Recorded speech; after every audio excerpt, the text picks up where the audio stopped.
Органикалык аймакты түзүү долбоору эми Баткен облусунда уланат. Бул максатта Талас жергесинде органикалык аймакты түзүүнүн, аны иштетүүнүн жол жобосун маалымдаган семинар өттү. Ага Бириккен Улуттар уюмунун Кыргызстандагы өкүлү Анте Графе жана Баткен облусунан өкүлдөр катышты.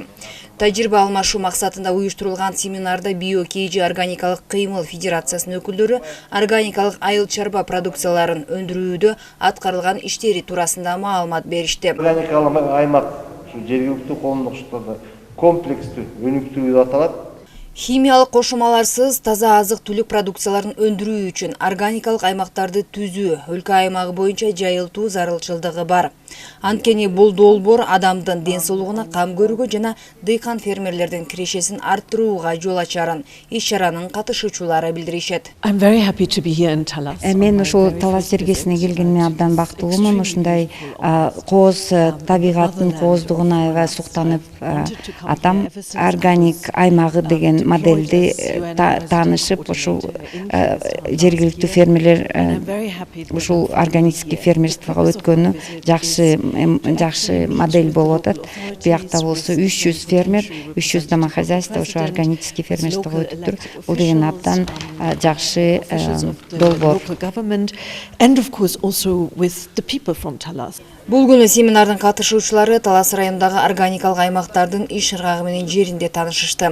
Алгач Көпүрө базар айылындагы органикалык аймакта болушуп, андагы жергиликтүү койлордун жүнү иштетилип, улуттук буюм тайымдардын жасалышы, биогумус өндүрүп айыл чарба продукцияларынын, дары чөптөрүнүн өстүрүлүшү көрсөтүлдү. Гүлбара Токтогонова биогумус иштетип киреше табат. Биогумусту айыл чарбада колдонуп, көзүндө мол түшүм аларын. Алган түшүмүн сатыкка чыгарса да кымбат бааланып жатканын айтат. Муну мен YouTube'дан көрүп эле өзүм кызыгып 3 күн катары мен карап отуруп эле, анан кийин ушу сөлдан алдык. Анда килограмм 100 сомдон болчу. Мондай сөлжандарды алып келдик дагы. Немеге кыйдын арасын нымдап аябай өзүнүн айткандай кылып жасап отуруп, анан кийин көбөйттүк ушуну. Ошондон бери эле мына биз 4 тоннадай биогумус алдык кыштай. Анан муну сатып берекесин көрүп атабыз буюрса. Өзүбүзгө пайдаландык. Түшүм жакшы алып атабыз. Биз мурун деле химиялык составтар оор болгон нерсе пайдаланчу эмеспиз. Жеңил желп эле өскө мындай зыяны келбеген нерсе пайдаланчубуз. Ал эми Райла Бекишева органикалык жол менен дары чөптөрдү өстүрөт. Бул дары чөптөр адамдын ички организминин иштешин жакшыртуу менен жүрөк ооруга, кан басымды нормалдаштырууга жардам берет. Бүгүнкү күндө каарманыбыз өстүргөн дары чөптөрдү сатыкка чыгарууда. Календула тыйын гүлү деп коет. Бул мурдатан бар, бирок бул аптечный. Дарлык касиети жогору, организмди тазалоого, боорукты, бөйрөктөрдү тазалоого чоң жардам берет, ашказандарга, тамак сиңирүүгө. Анан бу жерде жалбыз мята. Бул тоо жалбыз эмес, жапай эмес. Бул аптечный бу дагы. Атайын дарлык касиети үчүн. Мышык тамыр, бул валерьянка, кадимки эле жүрөккө колдонулуучу настойка. Эгер бул жакшы бышып, толук жетилип бышып туруп, анан түшсө жерге чыгып берет. Бүгүнкү күндө Талас облусунда 300гө жакын дыйкан фермерлер органикалык жол менен азык-түлүк продукцияларын өндүрүүдө. Алдыда Кыргызстандын айыл чарбасын толугу менен органикага өткөрүү планы бар.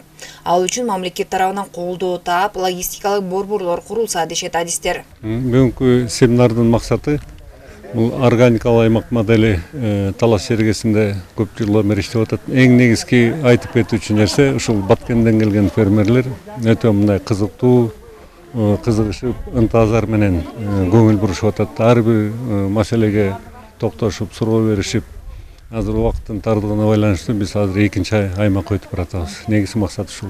Бул мамлекет тараптан колдоо болуп, ушул органикалык фермерлерге логистикалык центрлерди салып, эми хранилищалары жана 100 тонналык, 50 тонналык. Анан ошол жана чоң торговый точкалар менен контракт, договор түзүп, ошону уюштурсак болот.